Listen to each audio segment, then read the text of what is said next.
Are you feeling controlled and unappreciated in your workplace? Well, then this video could be the one for you.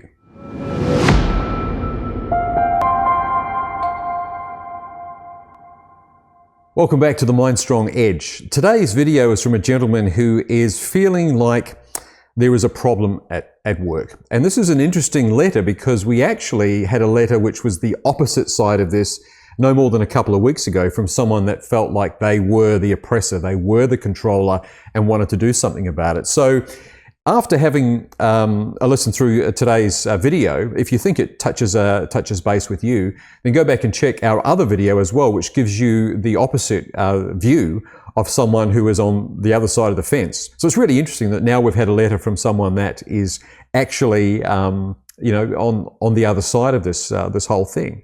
He writes, "Dear MindStrong Edge, I hope this letter finds you well. First, I'd like to thank you for creating such an insightful and supportive platform." Well, we thank you so much for your support of what we're doing here. "It's taken some time to build up the courage to write, but I feel like this is a safe place to share my struggles and seek advice." We do try to present these videos as we would in the counseling space, in the sort of space that you would expect if you went and saw somebody. We don't edit the videos, it's straight to camera, it's a straight read, and it is just those thoughts without obviously digging too deep because you're not sitting right here. But I appreciate the fact that you've said you've built up the courage. It is a courageous thing to do, particularly for men to reach out. And I appreciate the fact that you have taken the time to write to us today. I'm in my mid-40s. I've always prided myself on being resilient and adaptable. Lately, though, work has become a major source of stress. I'm finding it increasingly difficult to navigate the dynamics with a superior who exhibits controlling behaviour. Now, the very first thing I'm going to say to you is that you write a really good letter. Okay, you're actually very, very expressive here. It doesn't say what line of work you're in, but I'm going to guess that you do something that requires you to articulate very, very well, because that's the way that you're writing. So just bear that in mind as we go forward. That's the first observation that I would make of the way that you've written this letter to us. They micromanage every aspect of our team's work. So that suggests that you are part of a team and you've got someone that's managing that. Double-checking tasks, dictating how we should approach even minor details, and really giving us the space to show initiative. While I know they're likely well-meaning, their approach has started to affect my morale and overall productivity.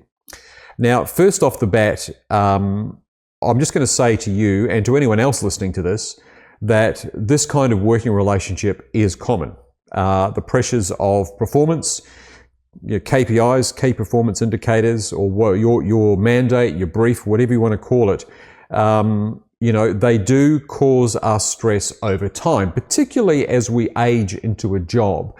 If we've been there for a while, you say you're in your mid-40s, I'm assuming that this is a career path that you're on, although it may not be, but that's the assumption that I'm going to have. Again, this would be something that we would clear up almost immediately if we were sitting here face to face, just get a bit more information, a bit more context about it. But you'll appreciate that we don't have that right now. But I'm just going to say that as we find comfort and familiarity with work, sometimes it can cause us to lose focus, lose our edge, if you like. We get a little bit too complacent with what we do, and it can look very different from the outside when we start to fall into that rut, that routine of complacency from management, particularly if there's changes in upper management or at least changes in business. I just want you to just bear that in mind. I'm not saying that's the case here, but certainly what you've said up until now could apply across the board to a lot of people that are feeling, the pressure to perform. This environment has left me feeling powerless and undervalued. Okay, now we're getting to the part where it's affecting you, and this is the important part. This is why we seek help. And this is why we talk about these things, because it's not necessarily about the environment, it's about how you are adapting or how you are feeling within that environment. And that's the whole point of these videos. The MindStrong Edge is about understanding how you feel and how you fit and how you see your world. So I love the fact that you're now moving into this space. I sometimes question whether my contributions even matter, since they often feel overshadowed by constant oversight. I've also noticed that my confidence in decision making has taken a bit of a hit. I second guess myself more than I'd like to admit. And again, that could be the case of you've fallen into the routine of the job. Things have become second nature to you, automatic. And you may feel that you've lost that cognitive control or that oversight over what it is that you're doing because it's just something that's automatic. And you're kind of disconnecting a little bit from what it is that you're doing and just allowing it to happen. Not saying that's the case, but it's something to consider as we read through your letter. I generally want to address this situation constructively. I don't believe in escalating conflict unnecessarily. Okay, fair enough. But I'm struggling to figure out how to set boundaries without causing tension. At the same time, I feel a growing sense of burnout, and I worry that staying silent might only make things worse. Yes. Well, you're in a bit of a dilemma there. It sounds to me like you're in a tight spot where you don't want to escalate, which is good because it gives me a sense that you're not knee-jerk in the way that you want to address this. But you're also worrying that if you stay silent, it may exacerbate the situation for you, which is probably more than likely if you really feel like you are burning out. And again, we would talk about that. Like, is that from just an emotional energy point where you just feel like you're actually feeling weak in the presence of these challenges, or is it some other sense that's making you feel like you're burning out? The term burnout can be used in so many different ways. So we would really look to get a sense of that. So I'm just going to say to you now that when you think burnout, just think for a moment and just write some ideas down. Get a piece of paper and write it down. Don't type it, actually write it down. It's a lot more beneficial for you if you can write it down. Burnout, and what does it mean to you? Just write some paragraphs or some sentences or even just some words that just gives you some definition around what you are feeling by burnout. And I imagine that a lot of other therapists would ask you to do the same sort of thing, just to contextualize what it is that you're feeling. He goes on, I can approach this with how can I approach this with confidence and tact? I want to maintain professional and positive relationship while advocating for myself and my autonomy. Absolutely. If it's something I can change, how can I protect my mental health and rediscover the satisfaction I once felt in my work?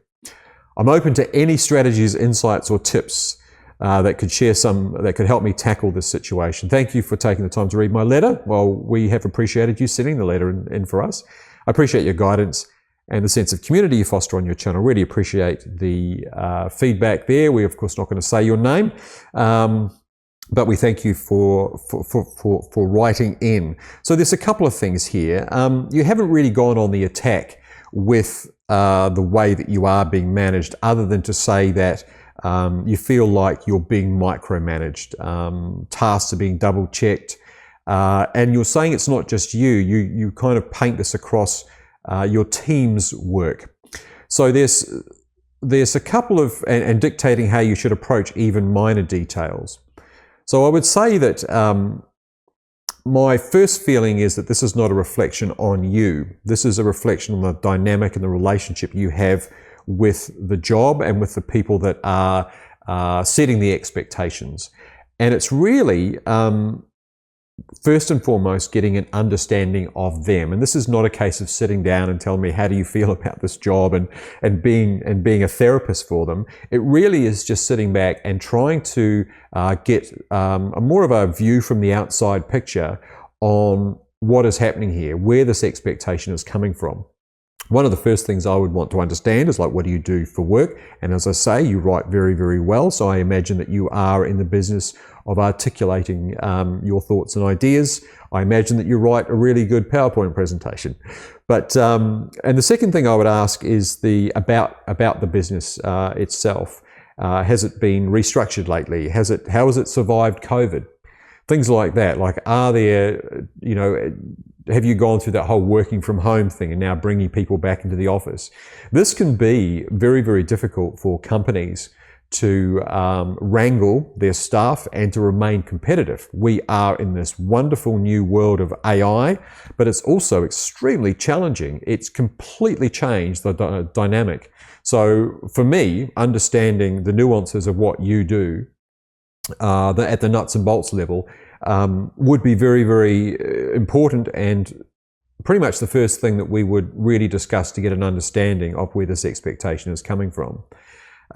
But aside, we don't have that information. So what I'm going to do for you is, and that's information you have already, and it's probably worth at some point having a discussion with somebody. But I opened this video with the fact that we had a letter no more than a couple of weeks ago from someone who was in the controlling, the management side of things, right?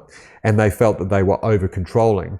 I won't go into the details on that. You can go back and have a look at it in our playlist if you like, because it's a really interesting perspective from someone that thought that they were setting unrealistic expectations. I really hope it wasn't the same company. I get a feeling it's not, but have a look at that because it's really interesting.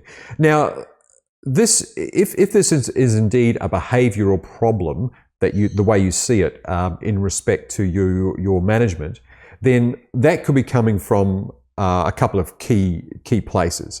The first thing we look at is this thing called social learning theory, and this is like, where do these individuals acquire this behavior from? So if they are really into micromanaging you, they're checking all the details, they're really pedantic and hands-on with what you're doing at a level that you don't think is appropriate. It's almost like their approach is, if you want something done, you've got to do it yourself.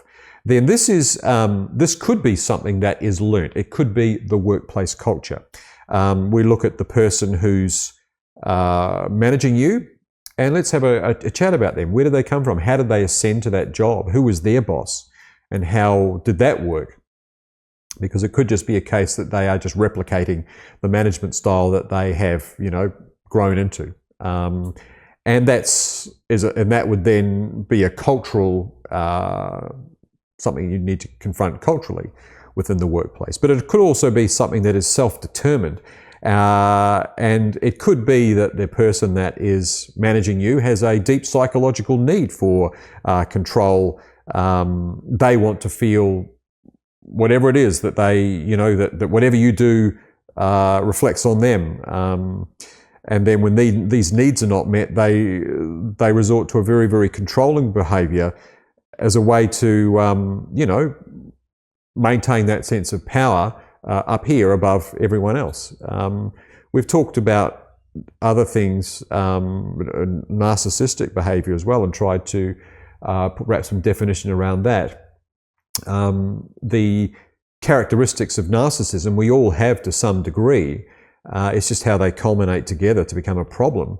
And it could well be that that the people that are managing you, or the person that's managing you, sees your work as a very strong reflection on them, and they feel the necessity to not let anything,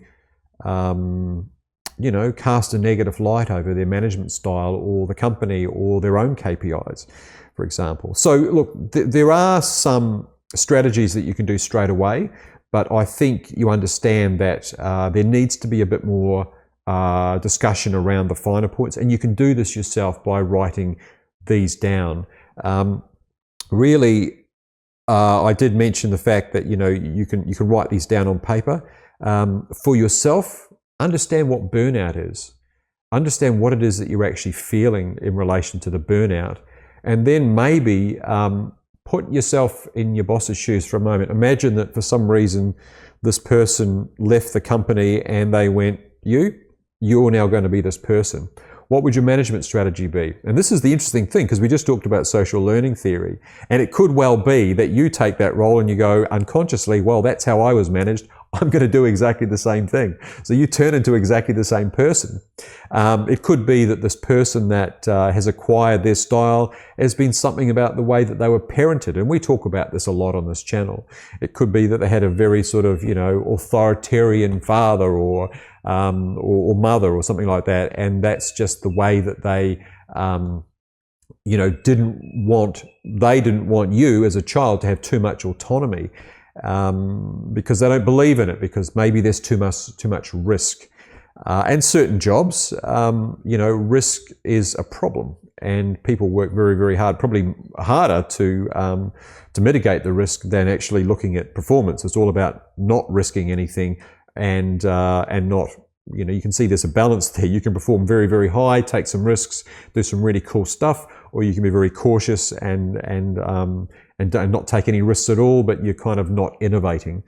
But again, not understanding the true context of your work. So look, there's a few things that you can do, and these are pretty general. So for anyone listening to this, if you're in a similar situation, this is the general sort of places where you can start looking. First of all, write some stuff down, just notes for yourself, tuck them away, come back in a couple of days and read them again when you're in a different frame of mind. Pick a time when you're relaxed, maybe in the morning with your coffee or whenever it is that you're most relaxed, and just review those notes that you wrote down about how you feel, and just kind of understand, like, do I really feel that, or is it just a word that I'm throwing around? Oh, I'm burning out. Are you really burning out? Or is it a feeling that it's just sort of in that ballpark, but to be honest, it might be something else. The first thing to really do is to communicate effectively in the workplace. And when I say communicate effectively, if you're going to sit down with your boss and just, you can talk in generalities, you can talk around subjects. You can say, well, the team feels that, we're kind of being overmanaged. And that's a very difficult conversational target to hit. So you need to be very, very specific about that. It's you bringing not necessarily a problem, but you could say, look, I just want to have a meeting. I really need to clarify the expectations of the company.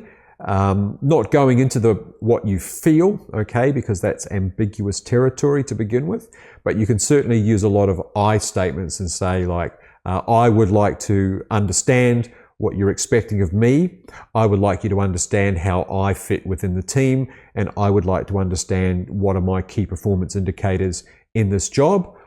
I would like to understand how I can have a greater degree of autonomy. You get where I'm going with that.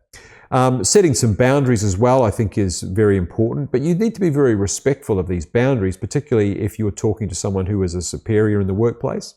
You need to, I think, have a mutual understanding of what can and cannot be tolerated. And this comes into that, mitigating risk sort of thing, is like, well, how much risk is acceptable in your workplace? Are you a group of people that innovate, or are you a group of people that keep the status quo and just churn over? But knowing your boundaries, I think, is important. And for some people, it can be very difficult. It can be very difficult to understand where those boundaries lie if they haven't been clearly communicated. And this is not going back with a criticism, it's simply just with an inquiring mind for you. Avoiding those generalities and just saying, I would like to understand, please, you in your position, I'm asking you to communicate those to me. And I think most people in a position of power would be respectful and open to that. You can, of course, if you think it's necessary, seek support. Now, some people would say that you can reach out to fellow colleagues. I would say to you to be cautious with that, because it can foster rumour and discontent amongst the group. Someone else might go, oh, yeah, I feel that too. And next thing you're talking in generalities like burnout and sort of those sort of things. And you're coming together on something that really doesn't have some real definition around it. But certainly your superiors or people that are in the workplace, their job is to support you, or at least to give you some guidance. Then that may be your plan B of plan A, which is actually talking to the person in question. Didn't sort of work out. I urge you to be very, very solution focused. It's very easy to go into meetings, and as I say, by the style of your writing, it sounds like you're a person that is familiar with this. If you go into a meeting and you finish the meeting and there's no clear objectives of what you're going to achieve, where you just have a meeting just to get together and talk about things, then you're not going to get anything done. So I urge you that if you are going to have that conversation where you want to communicate more effectively, set some boundaries, that you really do focus on a solution which is a positive solution. So it can be, throw around some constructive suggestions, not necessarily challenge, Instead of challenge, I would say seek clarity from the person you're talking to. Understand how the chain of command works, how tasks are delegated, and how trust can be built. It could be a trust thing, particularly if you've got someone new in that position. Maybe they just don't trust you. We work with people in management, upper management, that have tremendous trust problems. They just don't trust the people they're working with because they haven't got to know them. And by that, I don't mean like matey slap on the back stuff, but to understand those, the expectation management. And it's a really big problem. I think sometimes we expect our superiors to have it all together and know exactly what they're doing because they've got an MBA or whatever it is, and they can do the job. But they're human beings just like us. They have, that we all have different ways of tackling things. We all have trust issues. And what you can seek to do is to build some trust and understanding between you, yourself, and that's something that you could then go to the team with and propagate that feeling through the team in a positive way, rather than going to the team with the negatives and say, "Oh, I'm burning out. I'm feeling that we're being micromanaged. I hate this place," So you arm yourself with some positivity and then go back and infiltrate the team. If that doesn't work, if you go through, these steps and you're not really getting anything that is tangible that you can come back and go, "Okay, I understand now what I have to do," then you probably need to consider escalation. It needs to be something where you're going to HR, your human resources person, you're documenting, and you're not just going in cold, you're actually documenting down. And this is why I say to begin with, write some things down, right? So you can let that percolate for a bit, and then you've got something to write a document if you need to go to HR. They can see that you've articulated the problem. Again, that's another person. It's just a person, and you're confronting them with a problem. And if they see that you're coming in with some sort of vague feelings of burnout, or I'm not across it, or whatever it happens to be, then their job is to make sense of what you're telling them. And that's a difficult place to be. This is why we, in the MindStrong Edge, we all talk about thinking smarter. It's removing yourself slightly from those emotional things, or the emotional tiredness, the emotional strains, and just stepping back for a moment and looking where those feelings are coming from for yourself and also for the person that you're dealing with. It's that whole, emotional intelligence thing that we talk about from time to time. But let's not dismiss the fact that that controlling behavior in the workplace can be really detrimental. It can be very detrimental for individuals and also for the overall work environment. If it's just you are feeling like you are undervalued. And again, terms like undervalued are ambiguous in themselves. What does valued mean? Well, from your boss's point of view, it might be like, "Well, I pay you every week. What's your problem?" It could be a mismatch of expectations, as simple as that. But remembering that communication, boundary setting, seeking support, these are the key things in dealing with controlling behavior. I'll say those again.